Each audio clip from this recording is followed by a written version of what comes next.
오늘 말씀은요, 특별히 난해 구절이 포함되어 있어가지고 조금 어렵습니다. 그리고 저도 말씀을 준비하면서 이 말씀들이 잘 정리가 이게 머리 가운데 정리가 안 돼가지고 어제 새벽까지 이거 연구를 하다가 이제 포기했어요. 도저히 내 머리는 안 되겠다 하고 그냥 모든 걸 주님께 맡긴다는 마음으로 그냥 섰어요. 하지만 제가 여러 번 정말 경험하는 게 말씀을 증거하는 자리에 서다 보면 뜻하지도 않게 안 풀렸던 것이 또 풀리기도 하고 정리가 안 될 것이 또 말씀이 정리가 돼서 말씀이 풀어지더라고요. 저는 거기서 은혜 많이 받거든요. 그래서 이 말씀을 전하는 게요, 제가 준비한다고 생각이 안 들어요. 하나님이 우리를 위해서 필요한 말씀들을 그때그때마다 준비해 주신 줄 저는 이제 믿어요. 여러분에게도 그 믿음이 가시길 축복합니다. 베드로서 말씀은 베드로 전서와 후서는 아니게 되는데 전서와 후서를 쓰게 된 동기는 너무 달라요. 베드로 전서 오늘 보고 있는데 베드로 전서를 쓰게 된 그 계기는 뭐라고 나와 있죠? 지금 핍박과 박해를 당하고 있는 성도들을 위해서 베드로가 편지를 들고 편지를 쓴 거예요. 그 사람들을 위해서. 그래서 우리가 지난주에 어떤 말씀을 봤어요? 산돌이신 예수님께 나아가라는 거예요. 너희가 살아있는 하나님이지 죽어있는 하나님이 아니라는 거예요. 산에 있는 돌이 아니라 리빙스톤, 살아있는 주님이시라는 거예요. 그 주님께 나아가라는 거예요. 오늘 말씀은 오늘부터 나오는 말씀들은 뭐냐면 너희가 받는 그 고난의 의미에 대해서 베드로 사도가 해석을 하는 거예요. 이 고난이 어떤 의미의 고난인지. 그냥 단순히 너희가 예수를 믿는다고 핍박받고 박해받고 지금 막 돌아서려고 하는 그 찰나에서 너희가 받는 그 고난이 이상한 게 아니라는 거예요. 이게 그리스도께서 먼저 당하셨고 불의한 자를 구하시기 위해서 당하신 그 고난이라는 거예요. 그 고난에 너희들도 지금 예수 그리스도께서 밀어넣고 계시다는 거예요. 너무 당연한 거라는 거예요. 너희가 지금 잘 믿고 있는 거라는 거예요. 너희가 잘못 믿어서 고난받는 것이 아니라 오히려 너희가 그 예수를 잘 믿기 때문에 오는 그 고난이라는 거예요. 왜? 내가 예수님이 내 본인 자신이 그 고난에 먼저 참여하신 자로서 너희들을 그 참여로 끌어당기고 계신다는 거예요. 그래서 너희가 지금 고난을 당하고 있다. 그러나 봐라, 끝에 어디 갔느냐? 내가 하늘 위에 오르사 하나님 우편에 앉아 계신다. 그러니 너희는 이제 걱정하지 말아라. 내가 너희를 끝날까지 너희와 함께 할 것이다. 그렇게 지금 주님이 위로하고 계시는 거예요. 그 고난에 대해서. 어쩌다 말하다 보니까 오늘 설교의 결론을 먼저 말하고 시작을 했어요.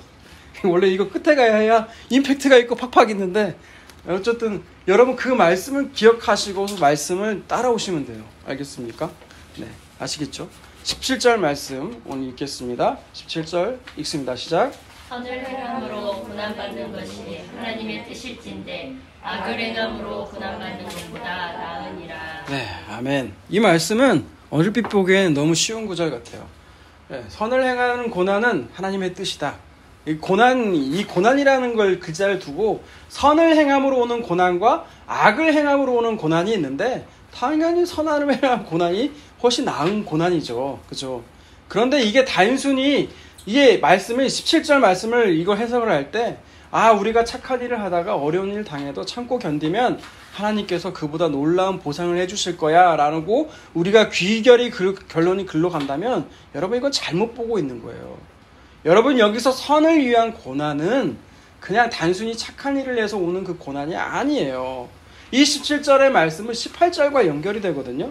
오늘 어떻게 보면 18절이 이 말씀의 핵심이에요. 이 18절에서 19절과 20절과 21절, 22절까지 이어지는 거거든요. 이 선을 행하는 이 고난을 받는 것이 하나님의 뜻이라는 거예요. 그 선이라는 건 뭘까요? 바로 18절에 나오는 그 예수 그리스도의 그 고난을 얘기하고 있는 거예요. 예수 그리스도. 그러니까 우리가 이 고난을 받는 것이 예수 그리스도에 연결되지 않으면 아무런 의미가 없다는 거예요. 여러분 이 고난이 어떤 고난이냐? 바로 대속의 고난이라는 거죠. 우리가 창세기에서 봤잖아요. 요셉이 이스라엘을 구하기 위해서 그 형들의 잘못을 뭘로 고난을 받죠? 노예 생활로. 이 보디발의 아내가 잘못한 것을 이 음란의 죄를 뭘로 갚아요? 요셉 자신이 감옥 생활로 대신해서 예수 그리스도의 모형을 지금 보여주고 있는 거예요. 그 고난을 우리가 그렇게 연결되지 않는다면 그 고난이 의미가 없다는 거예요. 그렇기 때문에 예수 그리스도에 연결된 그 고난을 겪는 자들은 예수 그리스도께서 먼저 그 고난을 겪으셨다는 거예요.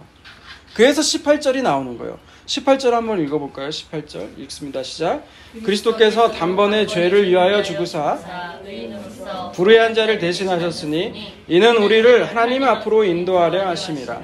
육체로는 죽임을 당하시고 영으로는 살림을 받으셨으니. 아멘. 17절에 선을 행함으로 고난을 받는 것이 하나님의 뜻이다. 악을 행함으로 고난 받는 것보다 낫다. 라고 말을 시작을 했죠. 근데 18절에 생략된 단어가 있어요. 그게 바로 왜냐하면이라는 거예요. 왜냐하면 그리스도께서 먼저 그렇게 하셨다는 거예요. 그리스도께서 먼저 죄를 위해서, 불의한 자를 위해서 대신하여서 그 고난을 받으셨다는 거예요. 여기서 단 한 번의 죄를 위해서 죽어사라고 나와 있죠. 그죠? 각주에 보면 뭐라고 나와 있어요? 각주 2에 보면 뭐라고 나와 있어요? 고난을 받으사라고 나와 있죠. 그죠? 확인이 안 돼요? 각주 없어요? 네, 좋은 성경을 여러분 사세요. 2번 각주를 보면 어떤 사분에는 고난을 받으사라고 나와 있어요. 사실 성경에 이 죽었다라는 단어가 따로 있거든요. 근데 이 죽었다라는 단어가 아니라 다른 단어를 썼어요. 그게 고난을 받다라는 거예요. 그래서 이 단어는 그리스도께서 단 한 번 죄를 위해서 고난을 받으셨다는 거예요. 예, 고난을 받으신 건 뭐라고요? 불의한 자를 대신했다는 거예요. 불의한 자를 대신한 것은 왜 그렇게 하신다는 거예요? 하나님 앞으로 인도하시기 위해서. 하나님 앞으로 인도하시기 위해서 예수 그리스도께서 먼저 그 고난을 당하셨다는 거예요. 그 고난이 뭐예요? 십자가의 고난. 그 십자가의 고난에 우리를 당하셨다는 거예요. 그래서 그 결론이 뭐예요? 우리도 역시 하나님께서 다른 사람들을 하나님께로 인도하기 위해서 그 십자가의 그 고난, 예수 그리스도의 고난, 대속적인 고난을 우리로 하여금 참여시키게 하신다는 거예요. 그래서 너희가 지금 핍박받고 박해받고 있는 그 고난을 통해서 누군가는 어떻게 해요? 예수 그리스도를 알게 되고 믿게 된다는 거예요. 여러분 그 사실들이 나와 있잖아요. 누구예요? 스데반 집사가 돌에 박고 죽는 장면을 통해서 누가 회심하게, 누가 그걸 보게 돼요? 그 자리에 바울이 있게 되잖아요. 그리고 숱하게 우리의 그 선교의 역사 가운데는요 정말 놀라운 장면들이 많아요. 르완다에서 기독교인들을 학살하는 그 모습이 나와 있거든요. 그 선교사님들이 그 역사를 적었어요. 한 공간에 모아가지고 너희들 만약 예수를 부인하면 내가 이 자리에서 풀어줄게 했지만 어떻게 했어요? 그 자리에서 아무도 예수를 부인한 사람이 없다는 거예요. 옆에 형제 자매들 총으로 쏴 죽여요. 그리고 심지어는 한 군데다 모아놓고 그 교회에다가 불을 질러 태워 죽인단 말이에요. 그 선교사님이 그걸 보면서 어떻게 당신을 믿는 하나님의 자녀를 이렇게 내버려둘 수가 있냐고 이 악에 질긴 호소를 했지만 그곳 가운데서 부인하는 자가 있더라 없더라? 없었더라 이거예요. 그런데 놀라운 건 뭐예요? 수년 후에 그 자리에 학살하던 그 전범 중에 하나가 그걸 보고 저들은 도대체 뭐가 있기에 예수를 믿는가? 그걸 보고 그 사람이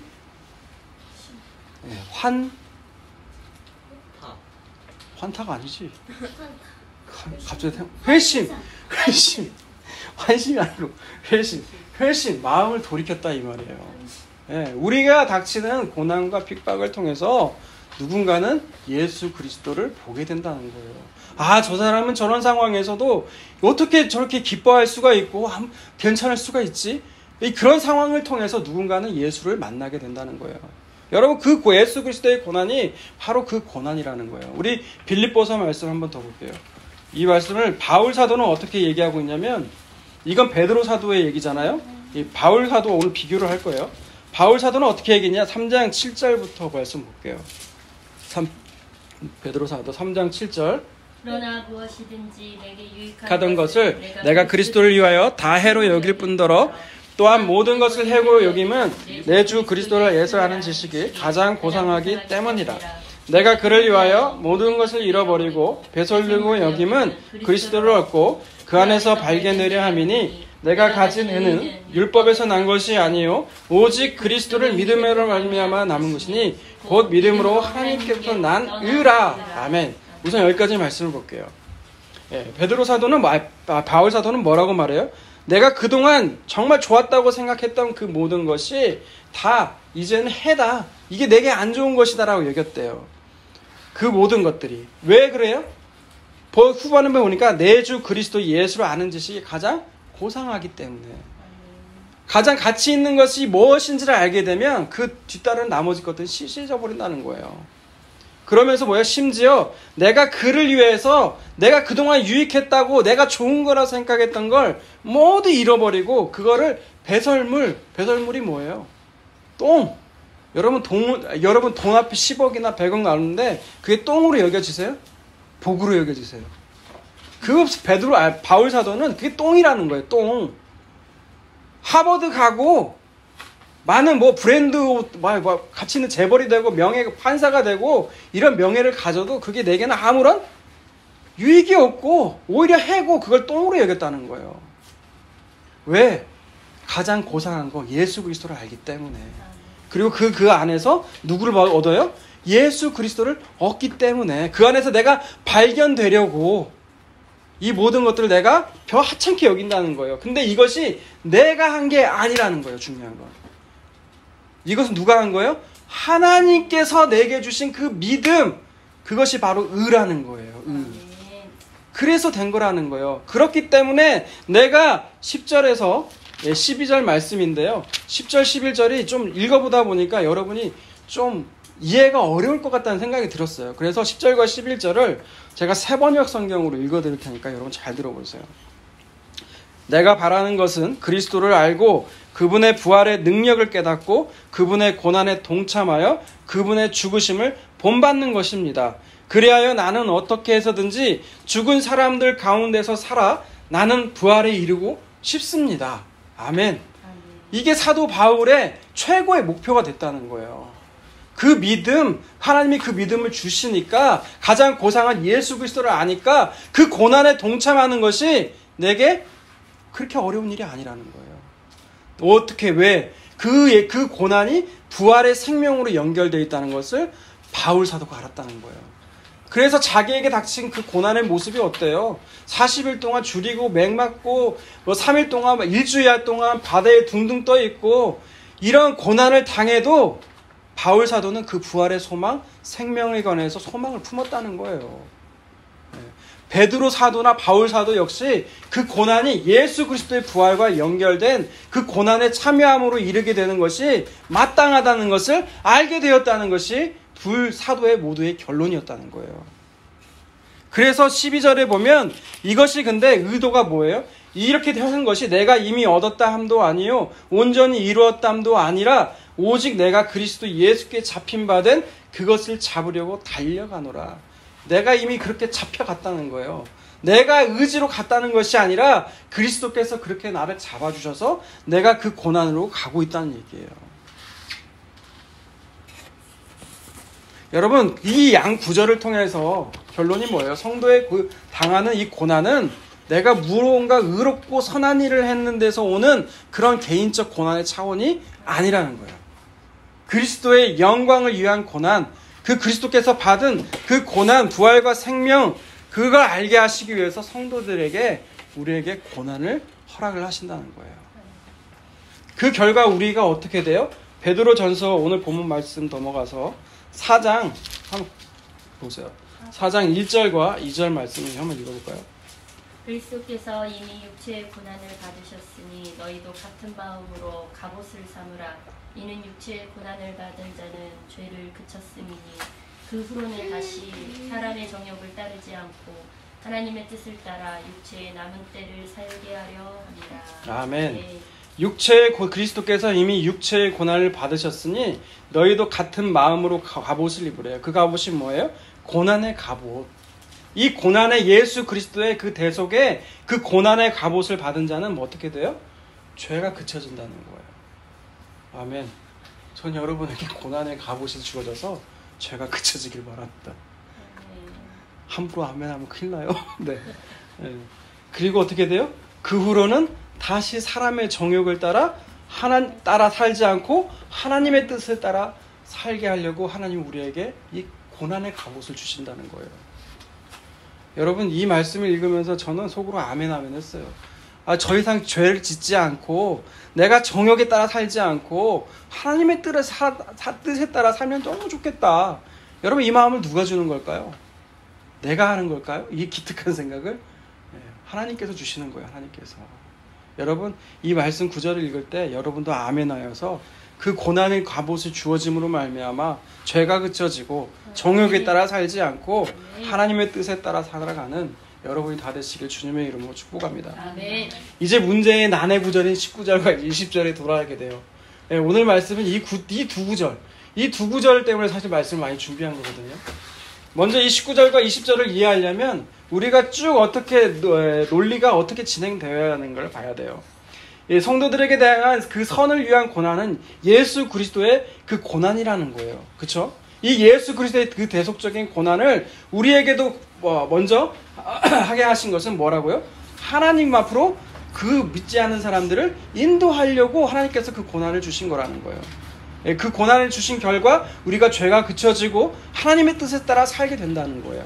그걸 얘기했죠. 근데 그걸 얘기를 하면서 후반부에 어떤 구절이 나와 있냐면 18절 후반부에 육체로는 죽임을 당하시고 영으로는 살림을 받으셨다는 거예요. 이게 뭐죠? 육체로는 예수님께서 십자가에서 죽으셨어요. 그쵸? 그리고 하나님 나라에 오르셨단 말이에요. 그러나 그게 완전히 죽은 건가요? 아니죠. 그게 뭐예요? 바로 부활이잖아요. 부활.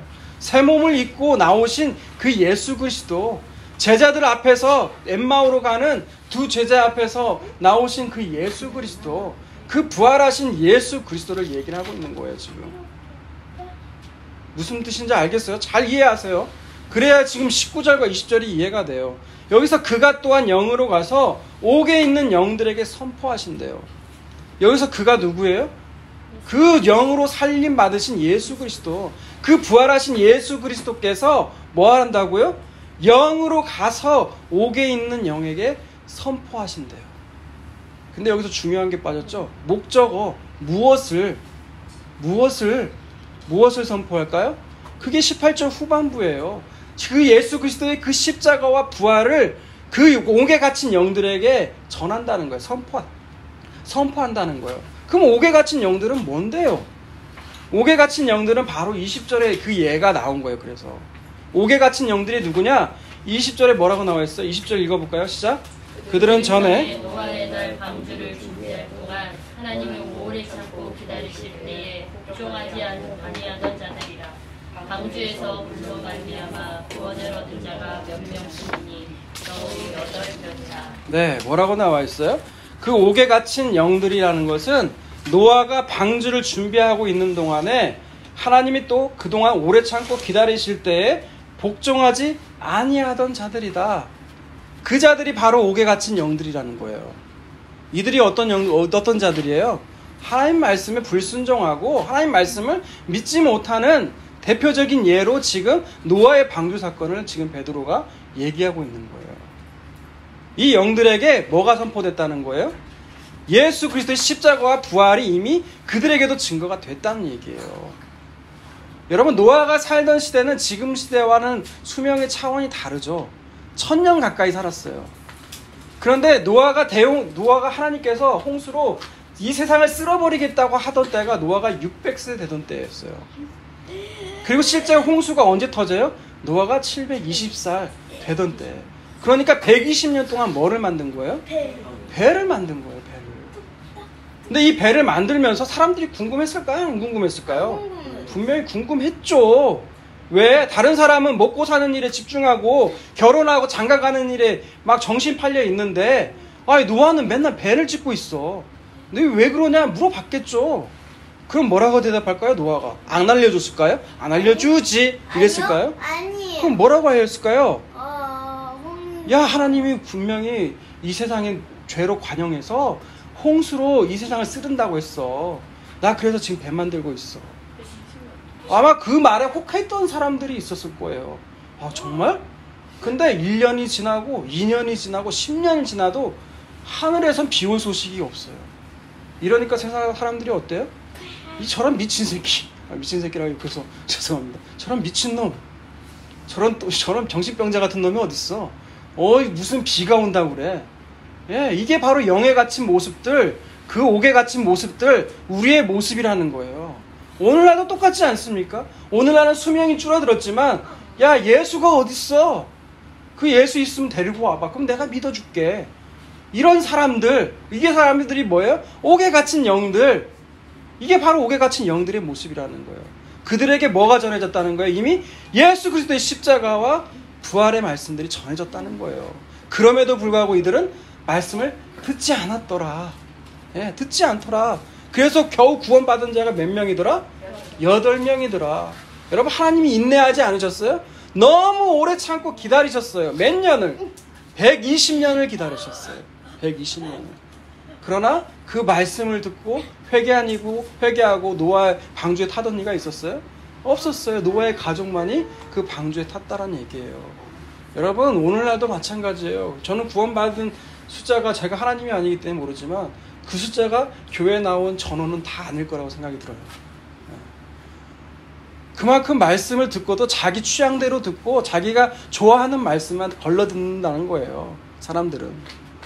그러나 노아의 그 홍수를, 그 정말 두려움과 떨림을 받은 사람들은요, 그 물이 쏟아질 때 구원을 받는 거예요.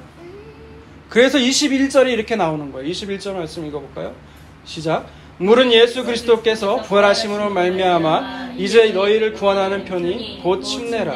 이는 육체의 더러운 뼈를 제하여 버림이 아니요 하나님을 향한 선한 양심에. 아멘. 예, 이 말씀을 베드로 사도는 침례로 얘기를 하고 있어요. 물이 쏟아져가지고 오는 그 심판의 모습이 동시에 구원의 모습이라는 거예요. 그 모습을 침례로 연결하고 있거든요. 여러분, 이 그림을 보면 또 한 사람이 떠올라야 돼요. 누구예요? 바울 사도. 바울 사도는 어떻게 했어요? 출애굽할 때 홍해가 갈라져서 이스라엘 백성들이 그 속으로 지난 것을 뭐라고 했어요? 다 모세에게 속하여서 침례를 받았다고 나왔거든요. 사도 베드로는 이 모습을, 똑같은 그림을 노아의 대홍수로 똑같이 옮겨놓은 거예요. 이 모습이 뭐다? 바로 침례라. 침례가 뭐예요? 내 사람은 완전히 죽고 그 부활 다시 살아나온 것은 예수 그리스도와 연합하여서 이 산 사람이 바로 누구예요? 우리 성도잖아요. 성도. 세상에선 미친놈이라고 따돌림 받고 저게 뭐하는 자식이냐고 하지만 이것이 지금 하나님께서 우리에게 주시는 위로라는 거예요. 그렇지 않다는 거예요.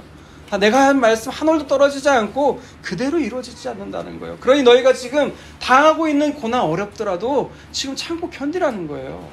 빌립보서 1장 29절을 볼까요? 빌립보서 1장 29절을 찾으신 분이 읽어주세요. 그리스도를 위하여 너희에게 은혜를 주신 것은 다만 그를 믿을 뿐 아니라 또한 그를 위하여 고난도 받게 하려 하심이라. 아멘. 네. 은혜를 주시는 은혜를 주신 것은 나를 위해서 주신 것이 아니라는 거예요. 그리스도를 위해서 주신 것이라는 거예요. 그 결과로 우리가 예수 그리스도를 믿게 됐고 뿐만 아니라 고난도 같이 함께 당하게 된다는 거예요.